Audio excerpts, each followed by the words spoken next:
This particular wonder has been studied and researched, and a lot of information is given upon it. Some of the information is as follows. It covers over 13 acres on a plateau, that it is made a lot of basalt because it's not too far from the Nile River, if you will.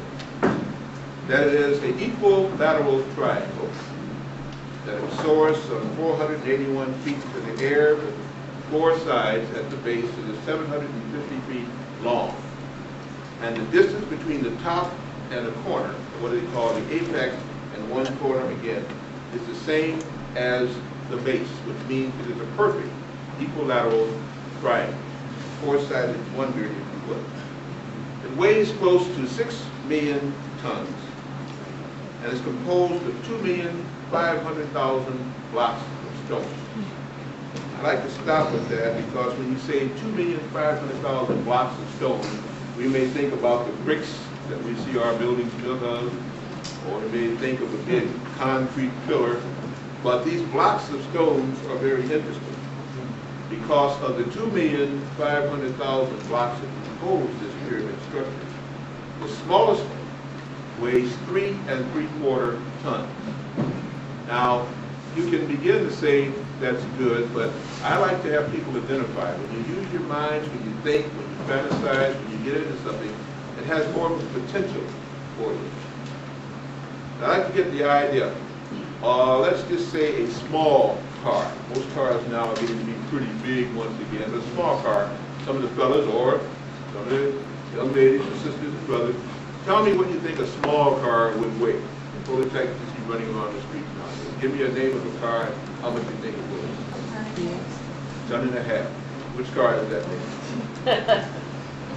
Okay. Sable, okay. Give me another car, someone. 5,000. Right? About 5,000. About 5,000 pounds or tons? Pounds? Okay. Another guess, one of the brothers here. Let me give you an idea what you think a car weighs. One more, come on. Somebody, let me hear a man.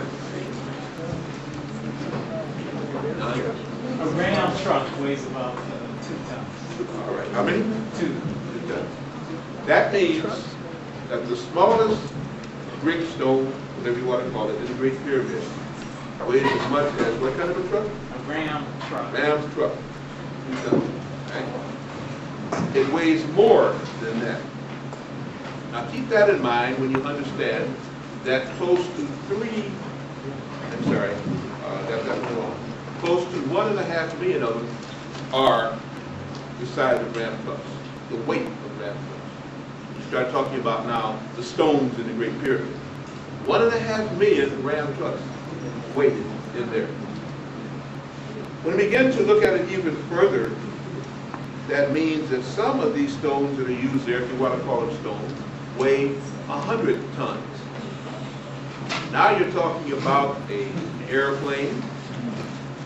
You're talking about an airplane with full cargo and passengers on board. And when you begin to talk about that and you start thinking that maybe 50 of them weigh that, you got really a tremendous item here. But let's move even further. In the King's Chamber and laying on an angle up the Grand Gallery and in what is called the Queen's Chamber, these are names that have been given, you have stone granite structures that weigh close to 300 tons each. 300 tons each. Use your imagination now. Just went to the Ram truck where they're just counting. Now we got 10 or so things weighing 300 tons each, made of granite, one of the hardest substances known to man. When we look even further on with this, we find that they say it was between 2,686 BC and 2,181 BC that this structure was built. And mind these figures now. And that it was built for a pharaoh who utilized 100,000 slaves working night and day for 20 years to get it erected. And once it was erected there, of course, he was buried.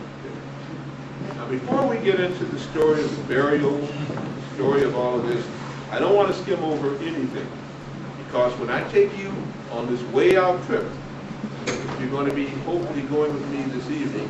I want the groundwork to have been laid, so you don't say, well, you skimmed over the heavy part, you got into the esoteric metaphysical mess, but you didn't handle the details.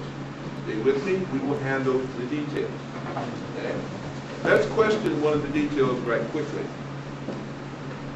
Usually in the movie by Daryl Zelnick or C.C.B. DeMille, J. Arthur Rank, all deceased gratefully now, they begin to, you heard that, you already. They began to set off a movie by which Yul Brynner and Charlton Heston are sitting up there, the Pharaoh and his first mate, I'm sorry, the gendarme, whoever the general is at that time. And in the distance, they're building the Great Pyramid structure. And as they build it in the distance, they're talking about who they're going to conquer and what women they're going to have and how much money they're going to bring back to Egypt. And then zoom, Charlton Heston's off making money, women, and whatever else they're going to do. And he comes back, of course, when he comes back to Egypt, wonder of wonders is already built. There in the distance is a pyramid. Wouldn't it be nice if that's all that you really had to do? You talk about it, you go off and do what you got to do, you come back, look the same age, and there it stands the Great Pyramid. That always amazed me, but I said, well, they are the range of Zelnick put in the money so they can do what they want to do. And that same kind of thought process I find has entered into the so-called professors in these colleges, universities, and teachers in high schools. Hope I'm not talking about anybody. For your teaching and saying the same thing that those producers of the movie said, and in those encyclopedias and books is the same kind of printed information. I had to choose that word here. Information about the Great Pyramid. 100,000 slaves working 90 days for the Great Pharaoh to be buried there again, so many feet on a plateau. When we move further with that, though, we have to begin to question this plateau, these builders, and the like.